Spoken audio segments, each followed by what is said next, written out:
Hello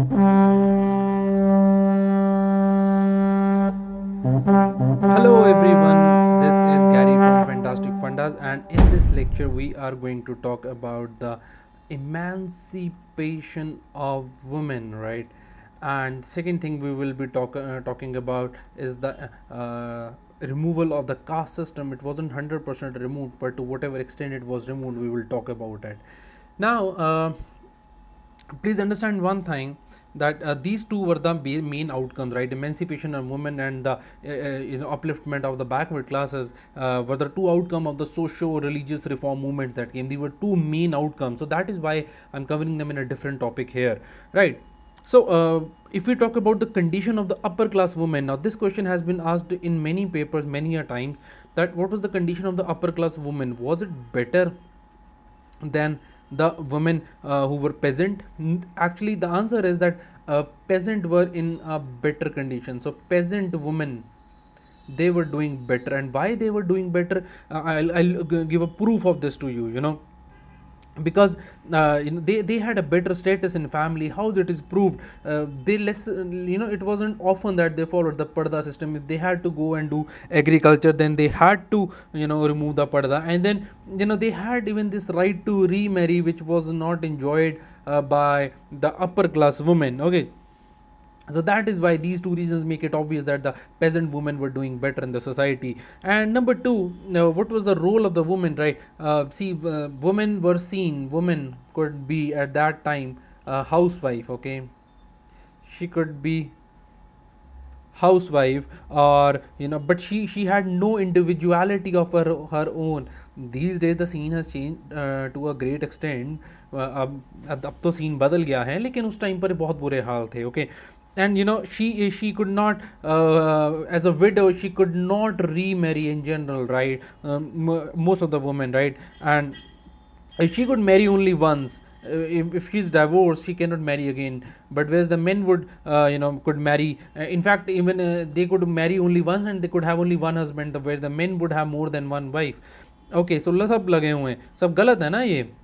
I mean, polygamy is wrong. Poly एक से ज़्यादा marriage जो हो रही है, right? And this was quite common among Hindus and Muslims to have more than one wife. So Hindus and Muslims both were having one wife, right? So there was no case of widow remarriage. And then there was problem of sati, which we have talked about how it was solved later on with lot of contribution by Raja Ram Mohan Roy. And then there was a problem of child marriage, right? Women were born right when they were out of wombs.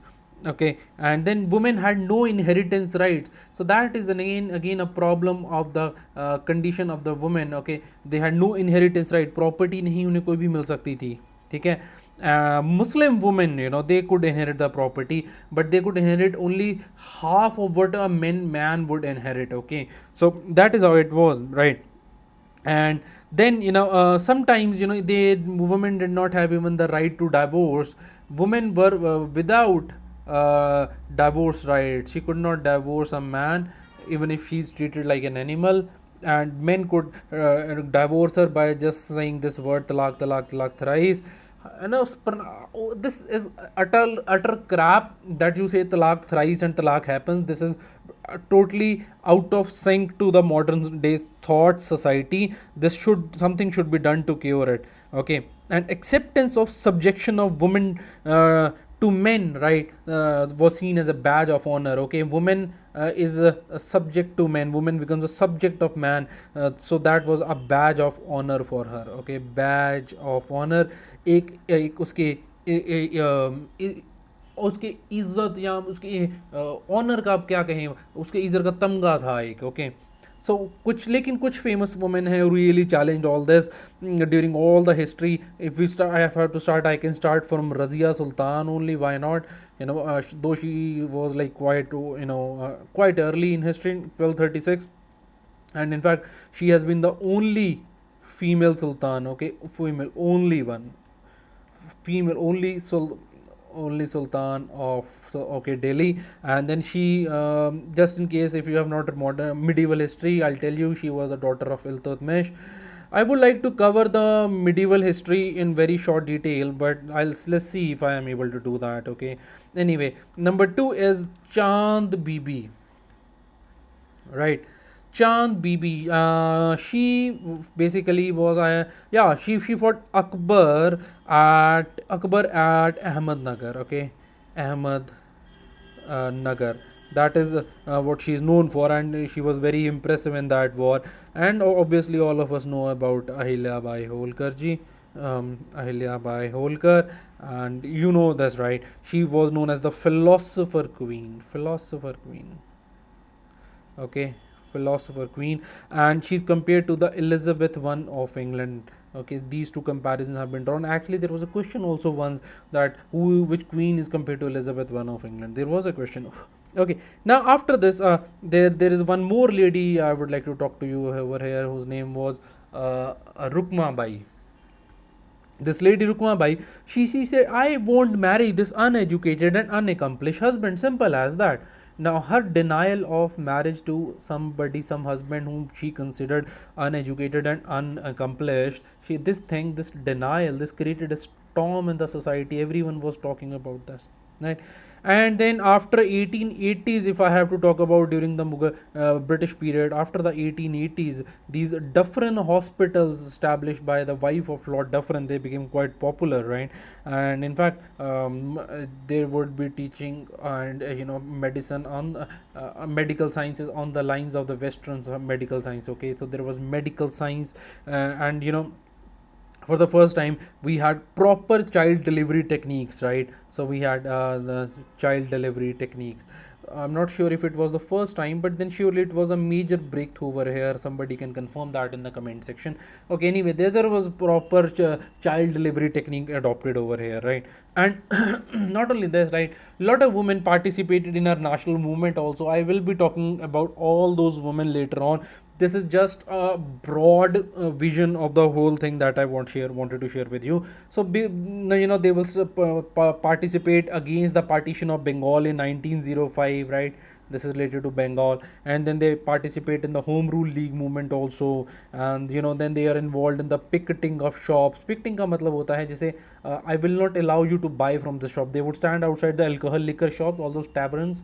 So they would picket, that is picketing. Okay, then on Gandhiji's appeal they spun khadi.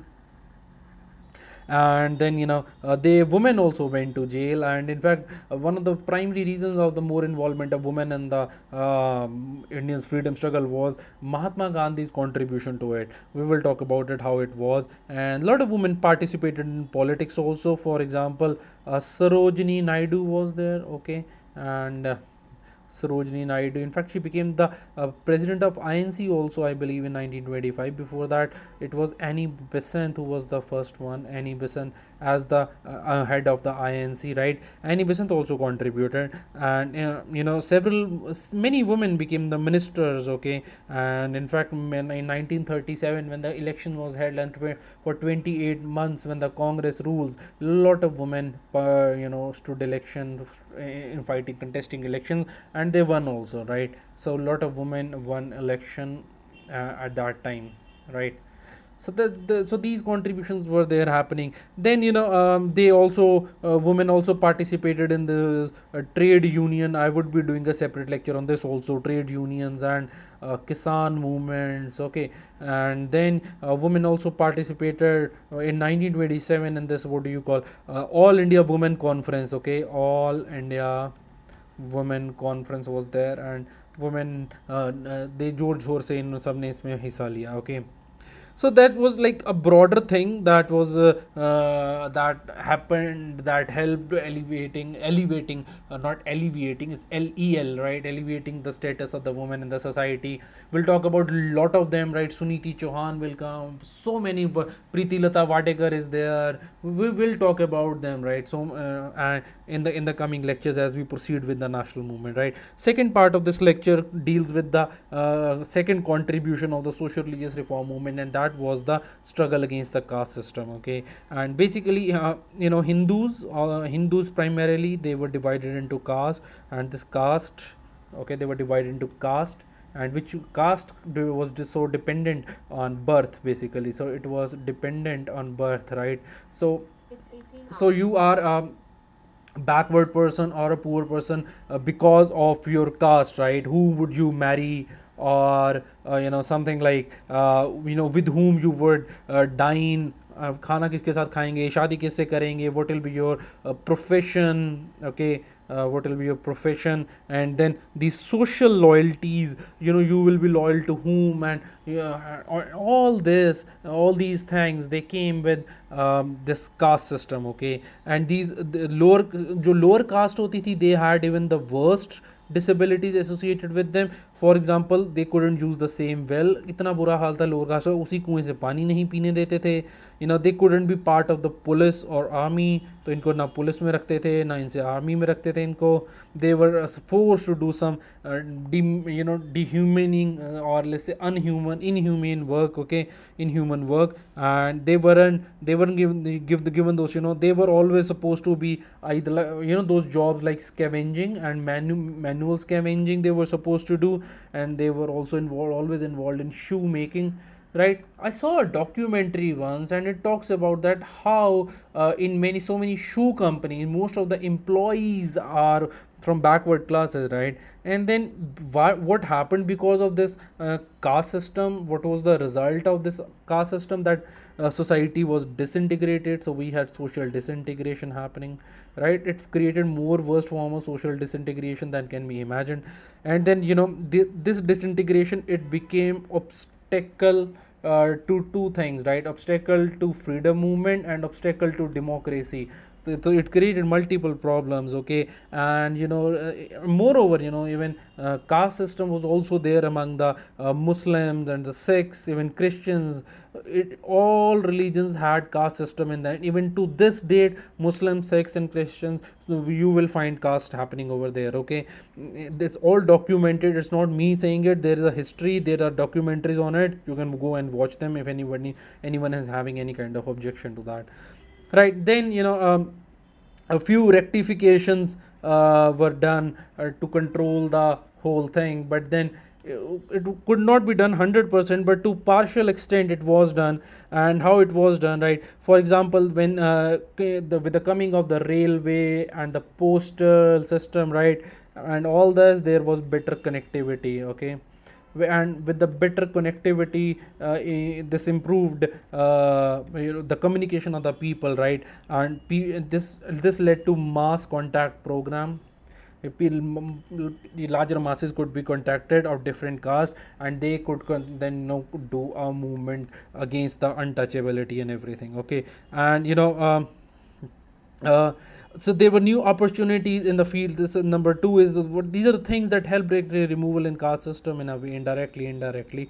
And then if you talk about the economy, there were new fields of economy. For example, even the Brahmins or all the upper caste merchant, they would do business in the skin, right, जानवर की खाल का business करते थे, or shoes, and they would also become a doctor and a soldier, okay. So a lot of people, everyone was getting benefited, and even lower class people would also become doctors, right. So upper class, they would do business related to shoes and skins, and lower class would also become doctor, okay. So that means that things were progressing, it shows, to certain extent. And then after this, the new education system which was brought by Britishers, okay, these are the rectifications going on. The new education system, इस system में क्या है जो हमने पढ़ा, woods, ये वो सारे लम गलम सब whatever we have read, all this, all this system was highly secular, right. It did not it wasn't a racist system when it came to Indian versus an Indian, right. For example, in all these schools, even the British, even the Indians of all caste and class could come and study, right. And then though many many reformers, actually many reformers, they defended the four Varn system. They said the Varn system is fine, right, but the caste system is not fine in itself. That is what their ideas were. And then they talked about the role of the national movement in emancipation of these people. It was, there were public meeting. Gandhi ji played a great role through these public meetings, right. And then there was a satyagraha even for the upliftment of the backward people, okay, and those meeting, right. So basically, so the nationalists are leaders in India. They were fighting for the liberty and equality. If they are fighting for these two purposes, how could they support caste system? So they were all in opposition to caste system, apart from other reasons, right? For liberty, you cannot fight for liberty and equality based on the caste system, right? Now, there were individual efforts also made. For example, Gandhiji's efforts in 1932. Gandhiji. He started all. Okay, I'm sorry for the spelling error. Okay, they started all India Harijan Sangh, right? Two people played a great role in upliftment of the backward classes. One was Gandhi and one was Dr. Ambedkar, and they are fondly remembered by everyone, by at least most of the people. Jyotiba Phule played a great role. We have, I guess, given a running reference to him, and yeah, we did actually. I will again talk about him later on. And then Ambedkar played a great role. For example, Ambedkar, he founded this All India Scheduled Caste Federation, All India SC Federation. Now, please notice that this federation by Ambedkar has been asked in paper. Okay, and then there was this thing called Shri Narayan Guru. He played a great role for the upliftment. Shri Narayan Guru. Okay, now this he started this All India Depressed Class Association. All India Depressed Class Association was started by these people, right?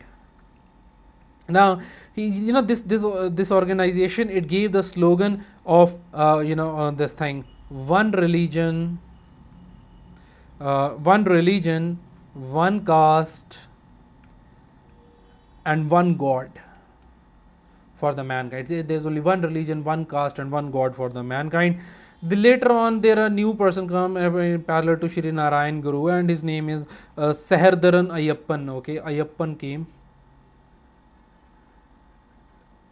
came and he changed the slogan to no religion, no caste, and no God. Okay, no God. That was his concept anyway, right? And more role was, so we basically, let me just highlight the role of the people. So we have Mahatma Gandhi playing the role, Jyotiba Phule did his part, Ambedkar was there, Shri Narayan Guru was there, and then Ayyappan was there. Okay, and now I'll talk about one more person over here, and his name is Naikar, right? Because and this Naikar guy, he organized the self-respect movement, right? So this was done for the all again for the in support of the struggle against caste system, right? Now, to be honest, right, at the end, the struggle against this untouchability, this struggle was not really successful, because the government and why it was not successful. Okay, what is not successful? The campaign against untouchability. Okay, it was not successful, and the special reason was that because the foreign government now was afraid of arousing any sentiments of any person, they would in fact adjust everyone. So this foreign government were, they were afraid of raising the ire, the hostility of the orthodox sector. So they wanted to save themselves from the orthodox sector. The foreign government, it feared orthodox sector, so they just kept mum on this. Okay, now I'll just wrap up this lecture quickly now, just to name few organizations, right? All over India there were a lot of organizations happening, right? And there was in Maharashtra, let me just draw the rough one rough map of India. Okay, and this, right? So this is quite a rough map, please don't laugh on it. Now Paramhans Mandli and Prarthana Sabha. So this is the place where there you had Paramhans Mandali. Okay, and this were quite active in elimination of caste. Paramhans Mandli and then Prarthana Samaj, all these in Maharashtra, they were quite vocal about elimination of caste system. Then in Punjab, somewhere over here, there was Arya Samaj who played a great role against in this thing. And then there was Kayast Kaya Sabha. So this is almost MP. This should be in UP somewhere over here. And then Punjab there was also Sareen Sabha, which was fighting right against. And then for Muslims, right, which is spread all over India. For Muslim there were the Aligarh movement. Okay, there was Aligarh movement and there was Ahmadiyya movement. I've already talked to you about this. Ahmadiyya movements. Okay, now and then in Singhs in Sikhon के अंदर सिख के लिए थी ये क्या कहते हैं इसे so Singh Sabha organizations came. So in Punjab Singh Sabha, all, so these were the main organizations. I'm just trying to summarize the whole thing, right? And for the Parsis which are also found in this area of Maharashtra only, that Rehnumai Mazdasan Sabha was there. Okay, and in Maharashtra actually there was a lot of activity. Then there was a Satya Shodhak Samaj was also formed in Maharashtra only. And then there was Narayan Dharam Pripalana Sabha, NDPS, and this was in Kerala over here somewhere, right? This one. Okay, there was NDPS, right? As Narayan Dharam Pripalana Sabha. This was in Kerala. Okay, so this is just a over very rough estimate of what role play were being played by different people. This just, I just wanted to summarize few things that I said earlier, so I just drew this map over here.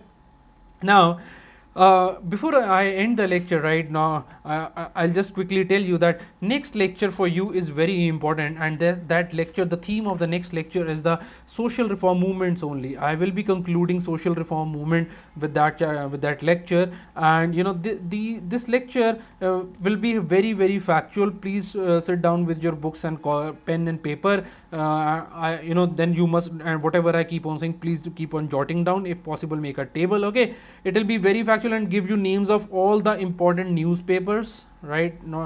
Newspapers and organizations and pamphlets, right? All that would be happening. Okay, so when the lecture on social reforms end, after that would come this lecture number 33, in which I will be talking to you about the factors leading to nationalism, right? I know a lot of people have been waiting for this lecture.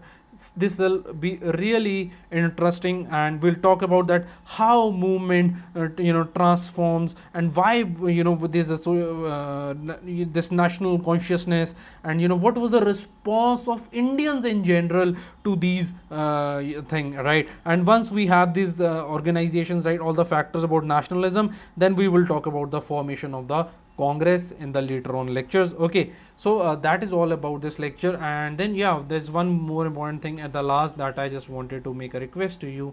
If you really liked our videos, please do share them. When you share, I feel better, at least, and I feel encouraged to do better. Okay, and then finally, if you like this video, please you can subscribe to our channel if you want that future videos should come into your email box, and for subscription you have to click here, right? So that's all about this lecture, and thank you so much for watching this.